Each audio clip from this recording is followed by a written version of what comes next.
Por que um homem de uns 50 anos, com cabelos grisalhos nas têmporas e rugas ao redor dos olhos, pode entrar em uma sala e capturar a atenção de uma mulher com a metade da sua idade, enquanto um jovem de 25 anos, com corpo de academia e cabelo farto é ignorado no mesmo bar?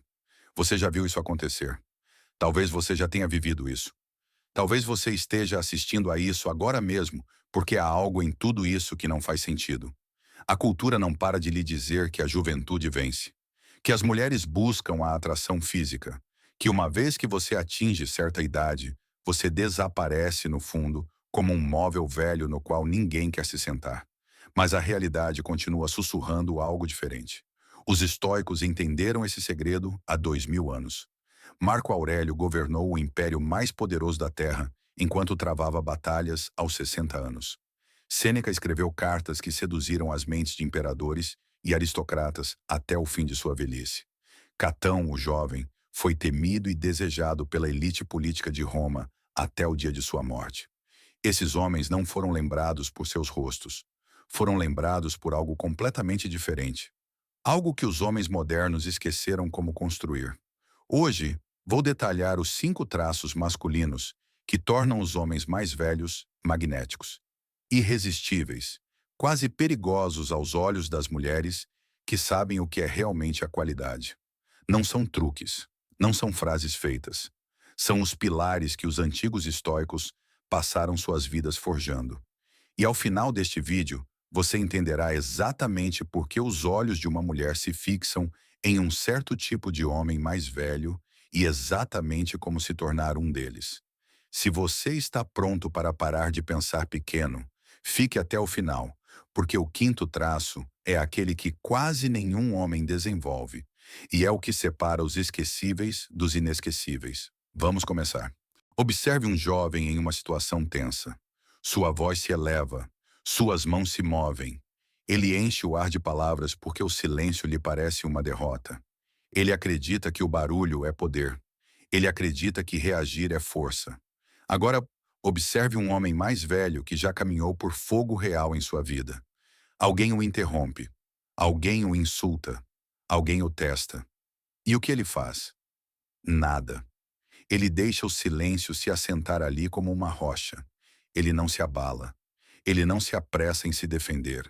Ele olha para a pessoa da mesma forma que um leão olha para um cachorro latindo do outro lado de uma cerca. Divertido, imperturbável, inabalável. Isso é o que as mulheres sentem antes mesmo de conseguirem nomear. Os estoicos chamaram isso de apatheia, o estado de não ser afetado pelo caos de mentes inferiores. Epicteto, nascido escravo e aleijado por toda a vida, escreveu que ninguém pode insultá-lo verdadeiramente, a menos que você aceite ser insultado. Pense no peso disso. Pense no que significa viver como um homem que simplesmente não aceita os convites que o mundo continua lhe enviando para perder a compostura. Os jovens confundem o barulho com o domínio. Eles gritam no trânsito, discutem com estranhos na internet, exibem suas emoções como um pavão exibe suas penas. E as mulheres leem isso instantaneamente como fraqueza. Por que é fraqueza? É o sistema nervoso de um menino que não aprendeu que o mundo não pode machucá-lo, a menos que ele permita. Um homem mais velho que cultivou uma verdadeira compostura entra em qualquer ambiente e muda a temperatura da sala apenas por estar nela. As mulheres notam a forma como ele não persegue a conversa, a forma como ele não age para impressionar, a forma como sua risada é rara e, portanto, valiosa, a forma como seu contato visual não vacila, não caça, não implora. Há uma lentidão nele, uma deliberação. Cada movimento parece dizer: não tenho pressa de ir a lugar nenhum porque, aonde quer que eu vá, já estou em casa dentro de mim mesmo. Isso é inebriante para uma mulher. Você entende o porquê? Porque toda a sua vida ela lidou com homens que queriam algo dela, que precisavam de sua reação, que precisavam de sua aprovação, que precisavam que ela acalmasse suas inseguranças. E agora, de repente, ela conhece um homem que não precisa de nada disso. Um homem cujo silêncio é mais pleno do que as palavras da maioria dos homens. Um homem cuja quietude a faz sentir, pela primeira vez, que é ela quem tem que se elevar para estar à sua altura. Ela se sente segura perto desse homem. Não a segurança superficial de um parceiro chato, mas a profunda segurança primordial de uma criatura que sabe que está protegida por uma criatura mais forte. Seu sistema nervoso se acalma, sua guarda baixa, sua curiosidade se acende. E aqui está o segredo que ninguém conta aos jovens. Você não pode fingir isso. Você não pode roteirizar esse silêncio. Tem que ser real. Tem que vir de uma base de ter sobrevivido a coisas, perdido coisas, enterrado coisas, e ter emergido do outro lado com o conhecimento silencioso de que, aconteça o que acontecer depois, você saberá lidar com isso. Essa é a gravidade do silêncio composto, a base sobre a qual todo o resto é construído. Há um estranho paradoxo no coração da atração masculina. Os homens que mais se esforçam para parecer poderosos são sempre os menos poderosos. Os homens que publicam sua riqueza, se gabam de suas conquistas, dominam cada conversa, usam seu status como um disfarce, tudo isso repele as mulheres de qualidade, a um nível que elas nem conseguem articular. Por quê? Porque a verdadeira autoridade nunca precisa de um anúncio. O rei não lhe diz que é o rei. O rei simplesmente entra na sala do trono e todos sabem. Sêneca escreveu sobre isso em suas cartas do exílio. Ele disse que o homem que é genuinamente poderoso não tem necessidade de provar isso porque seu poder não é concedido pela percepção dos outros. Pertence a ele, tecido em seus ossos, independente de testemunhas. Os estoicos entenderam que a validação externa é a droga dos homens fracos, e os homens fracos queimarão suas vidas inteiras perseguindo-a. Um homem mais velho que percorreu o caminho estoico se comporta como um homem que já conhece o seu próprio valor. Ele não interrompe, ele não compete pelo tempo de fala, ele não precisa corrigir cada erro e opinião na sala. Ele não se sente ameaçado pelo sucesso de outros homens, porque seu próprio senso de identidade não é construído a partir da comparação. É construído a partir das conquistas, do longo e brutal esforço de construir uma vida com as próprias mãos. As mulheres podem farejar isso do outro lado de uma sala. Pense na forma como os homens mais velhos nos filmes cativam o público. Os atores de caráter que interpretam reis, generais, bilionários, mentores. Eles não gritam, eles não se pavoneiam. Eles se recostam em suas cadeiras, esperam que se dirijam a eles. Quando falam, sua voz é baixa e sem pressa, porque sabem que a sala fará uma pausa para ouvi-los. Essa presença não é uma atuação, é o resíduo de uma verdadeira postura interior que qualquer homem pode construir, mas que a maioria dos homens nunca construirá. É nisso que os jovens se equivocam. Eles acreditam que a autoridade significa dominar os outros. Não. A autoridade significa ser inquestionavelmente dominante sobre si mesmo, sobre seus impulsos, sobre seus apetites, sobre suas reações. Um homem que conquistou a si mesmo não precisa conquistar mais ninguém. E as mulheres captam isso com uma precisão assombrosa. Quando uma mulher conhece um homem assim, algo muda nela. Ela para de testá-lo da forma como testa outros homens. Ela para de pressionar para ver onde estão as rachaduras, porque pode sentir que não há rachaduras. Em vez disso, ela começa a se inclinar em direção a ele, a se perguntar sobre ele, a querer conquistar a profundidade de sua atenção em vez de exigi-la. O jovem com braços musculosos e uma risada barulhenta pode atrair seu olhar por um momento, mas o homem mais velho no final do bar, lendo um livro, sem levantar os olhos, sem atuar, sem tentar, é em quem ela se pega pensando 3 horas depois. Porque a autoridade que não se anuncia é a autoridade mais barulhenta da sala. Sejamos honestos. Os jovens são intercambiáveis. A maioria deles tem as mesmas opiniões absorvidas dos mesmos 5 influenciadores, as mesmas histórias de viagens, dos mesmos 3 destinos, as mesmas ambições repetidas como papagaios dos mesmos livros de autoajuda, a mesma camada superficial de personalidade porque não viveram o suficiente para desenvolver uma mais profunda. Uma mulher pode ter uma conversa com um jovem de 23 anos e saber em 15 minutos tudo de interessante que ele tem a dizer. E então, ela se entedia. Não porque ele seja estúpido, mas porque não teve tempo de acumular nenhum peso real. Agora, Coloque essa mesma mulher do outro lado da mesa, de frente para um homem de quase 50 anos que atravessou suas próprias tempestades. Um homem que construiu negócios, os perdeu, os reconstruiu. Um homem que enterrou seus pais, criou filhos, amparou um amigo que chorava às 2h da manhã. Um homem que leu 1000 livros, não para impressionar ninguém, mas porque genuinamente queria entender o mundo antes de morrer. A textura dessa conversa é completamente diferente. Não há roteiro, não há atuação. Há um homem extraindo de um poço profundo de experiência real. E cada pergunta que ela faz revela outra câmara que ela não esperava. Era a isso que os estoicos se referiam quando falavam de gravitas, o peso de uma alma que foi moldada pelo tempo real, sob pressão real. Marco Aurélio, em suas meditações, lembra a si mesmo que a maioria dos homens vive na superfície de suas vidas, deslizando como insetos sobre a água. Mas o filósofo, o homem real, mergulha fundo. Ele examina, ele sofre, ele reflete. Ele volta à superfície transformado. Uma mulher de verdadeiro calibre anseia por essa profundidade em um homem, não porque seja calculadora, não porque busque status, mas porque sua própria alma está faminta por uma conversa que chegue a algum lugar. Por um parceiro que possa encontrá-la em lugares que outros homens nem sabem que existem. Isso é o que os jovens não podem fabricar, por mais que tentem.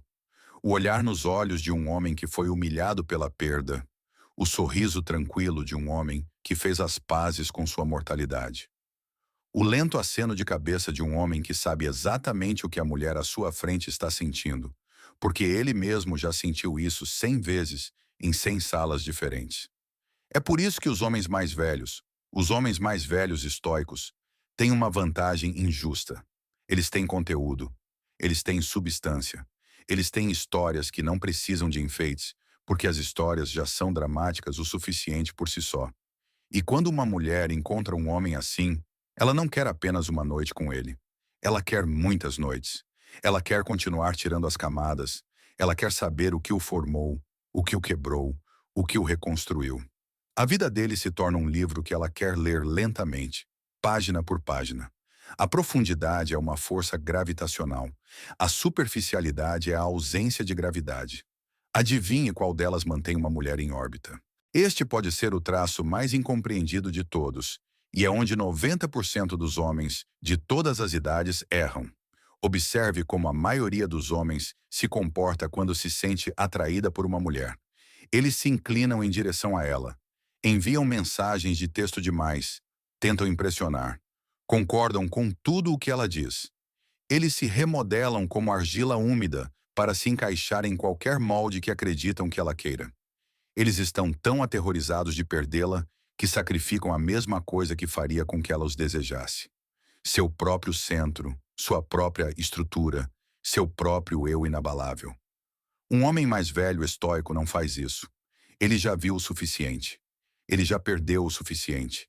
Ele sabe, no fundo de seus ossos, que nenhuma mulher vale a pena para que ele abandone a si mesmo. Nem mesmo a mais bonita, nem mesmo aquela pela qual seu corpo grita. Os estoicos chamaram isso de sofrocine, o domínio dos próprios desejos, a recusa em deixar que o apetite conduza a carruagem da alma. Quando esse homem mais velho conhece uma mulher que o intriga, ele não a persegue, ele não a caça, ele não elabora estratégias. Ele simplesmente vive sua vida na presença dela e deixa que ela decida se quer caminhar ao seu lado. Ele sente curiosidade por ela. Ele desfruta dela, mas nunca precisa dela. Você entende o quão raro é isso? Você entende o efeito que isso tem em uma mulher que passou toda a sua vida adulta sendo perseguida por homens que estavam dispostos a se humilhar por sua atenção? Ela conhece esse homem mais velho e pela primeira vez fica desorientada. É ela quem se inclina em direção a ele. É ela quem faz perguntas. É ela quem se pergunta se disse algo errado quando ele demora 3 horas para responder a uma mensagem. A dinâmica mudou, e ela não consegue se lembrar da última vez que sentiu esse tipo de curiosidade, esse tipo de fome, esse tipo de incerteza sobre um homem. Isso não é um jogo, isso não é uma técnica. Este é o subproduto natural de um homem cuja vida é genuinamente plena. Um homem que construiu sua própria paz, seu próprio propósito, seus próprios ritmos diários de satisfação. Quando sua vida é verdadeiramente sua, a chegada de uma mulher não completa o quadro. Ela é convidada para uma pintura que já é bela por si só. Os jovens perseguem porque se sentem incompletos. Eles acreditam que uma mulher consertará o vazio em seu interior. E as mulheres sentem essa necessidade como um mau cheiro. Isso as repele. Ativa todos os instintos protetores que elas têm. Elas sabem, com razão, que um homem que conta com elas para sua realização vai esgotá-las no momento em que a novidade passar. O homem mais velho e estoico não tem esse vazio. Ele se sentou consigo mesmo na solidão. Ele se tornou amigo de sua própria companhia. Ele construiu um mundo interno tão rico que não precisa de ninguém para resgatá-lo dele. E as mulheres podem sentir isso imediatamente. Sua falta de perseguição não é frieza. Não são joguinhos. Não é indiferença. É o brilho tranquilo e enraizado de um homem que não tem para onde ir porque já chegou. E as mulheres de qualidade, caminhariam sobre cacos de vidro para chegar a um homem assim. Agora chegamos ao traço do qual quase ninguém fala. Aquele que separa os homens mais velhos comuns dos verdadeiramente magnéticos. Este é o traço que Marco Aurélio viveu, sobre o qual Sêneca escreveu em seu leito de morte, o que Catão encarnou em sua hora final. É a relação do homem com a morte. Eu sei como isso soa. Fiquem comigo. Todo homem, à medida que envelhece, depara-se frente a frente com sua própria mortalidade. Vê seus amigos morrerem, vê seu corpo mudar, vê como o horizonte de seu próprio fim se aproxima, deixando de ser um rumor distante. E ele tem que tomar uma decisão neste momento, uma decisão que define o resto de sua vida. Ele pode entrar em pânico, pode tentar se agarrar à juventude, pode tingir o cabelo, correr atrás de mulheres jovens o suficiente para serem suas filhas, comprar um carro esportivo, postar nas redes sociais como se tivesse 25 anos, mentir para si mesmo sobre o tempo. Vocês já viram esses homens. Todo mundo já viu. Eles são lamentáveis. Causam vergonha alheia. E as mulheres os percebem instantaneamente, porque o desespero transborda por cada um de seus poros. Ou ele pode fazer o mais difícil, o estoico. Pode se virar, olhar a morte diretamente nos olhos e fazer as pazes com ela. Sêneca escreveu: preparemos nossas mentes como se tivéssemos chegado ao próprio fim da vida. Marco Aurélio lembrava a si mesmo todas as manhãs que poderia não viver para ver a noite. Os estoicos praticavam o memento mori, a contemplação diária da morte, não para se tornarem mórbidos, mas para serem livres. Um homem que aceitou verdadeiramente que seu tempo é limitado para de desperdiçá-lo, para de temer a rejeição, para de se contentar com pouco, para de adiar sua vida real. Cada momento se carrega de significado, porque cada momento pode ser o último. E aqui está a estranha magia disso. Uma mulher pode sentir isso em um homem quase imediatamente. Um homem que fez as pazes com sua mortalidade caminha pelo mundo com uma vitalidade silenciosa que nenhum jovem pode replicar. Ele está presente, plenamente presente, não distraído, não ansioso com o futuro, não atormentado pelo passado. Ele vê a mulher à sua frente como se nunca mais fosse vê-la novamente, porque sabe de verdade que esta pode ser a última conversa que terão. Sua atenção é total, sua presença é total. As mulheres nunca sentiram nada igual.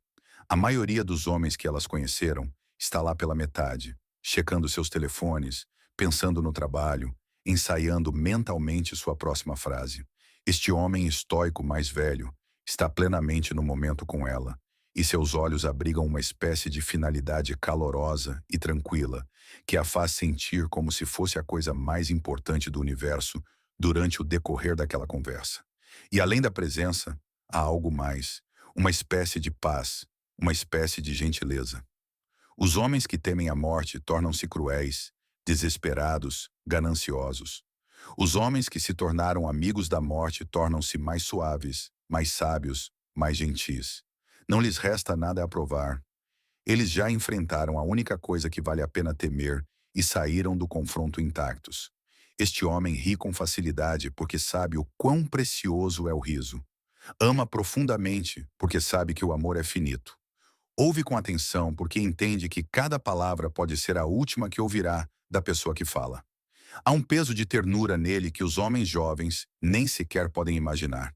E para uma mulher, essa ternura combinada com sua compostura de ferro é devastadora. É a combinação que ela esteve procurando por toda a sua vida, sem saber como descrevê-la. Um homem que é duro o suficiente para enfrentar qualquer tempestade e suave o suficiente para enxergá-la de verdade. Um homem que é enraizado o suficiente para ser uma rocha e espaçoso o suficiente para ser um lar. É nisso que o homem estoico mais velho se transforma uma vez que fez sua aliança silenciosa com a mortalidade. É por isso que ele não desaparece no pano de fundo do mundo. Na verdade, ele está entrando em sua era mais poderosa. Porque nada é mais atraente do que um homem que parou de fugir da única coisa que aterroriza todos os outros homens. Então aí estão os 5 traços: a gravidade do silêncio sereno, a autoridade que não se anuncia, a profundidade de uma vida realmente vivida, a recusa em correr atrás e a aliança silenciosa com a mortalidade. Nenhum destes é dado a um homem por sua idade. Você pode ter 60 anos e não ter nenhum deles. Você pode ser um homem vazio, desesperado, ansioso e que corre atrás em qualquer idade, e muitos são. O que torna o homem estoico mais velho e irresistível não é o número de anos que ele viveu, mas a qualidade da alma que ele forjou nesses anos. Mas, aqui estão as boas notícias. Cada um desses traços pode ser construído deliberadamente em qualquer idade. Os estoicos não esperaram ficar velhos para começar. Marco Aurélio escrevia suas meditações em seu auge, preparando sua mente para o peso de cada etapa da vida que estava por vir. Sêneca praticava sua morte anos antes de ela chegar. Eles entendiam que o homem que você é aos 60 é simplesmente a soma das decisões que você tomou aos 30, 40, 50. Cada pequeno ato de compostura, cada recusa em correr atrás, cada hora dedicada à profundidade e à reflexão é um tijolo nos alicerces do homem que um dia fará as mulheres pararem de repente, sem dizer uma palavra. Se você levar apenas uma coisa deste vídeo, que seja esta: o mundo tenta convencê-lo de que sua relevância desaparece com a idade. Os estoicos sabiam que o oposto era verdadeiro. Seu poder se multiplica, sua presença se aprofunda. Seu magnetismo não é um fogo que se apaga, mas um calor lento que se torna mais ardente a cada ano que passa, se você cuidar dele corretamente. Torne-se o homem cujo silêncio é uma sinfonia, cuja autoridade não precisa de público, cuja vida tem peso, cujo centro não pode ser movido por nenhuma mulher, nem por nenhuma tempestade, cuja paz com a morte o libertou para viver. As mulheres que importam o encontrarão, não porque você correu atrás delas, mas porque você se tornou inegável. Se isso ressoou com você, clique no botão de curtir. Inscreva-se para obter mais sabedoria estoica para homens modernos e deixe uma palavra nos comentários. O traço que você vai começar a construir hoje. Sua transformação começa agora. O tempo é mais curto do que você pensa. Use-o bem. Se esta exploração do caminho estoico mudou sua forma de ver a passagem do tempo e a força da alma de um homem, por favor, inscreva-se em nosso canal e curta este vídeo. Estamos descobrindo a sabedoria atemporal que o mundo moderno tentou enterrar. Plante as sementes do seu eu do futuro hoje. O próximo tesouro de conhecimento se abrirá em breve.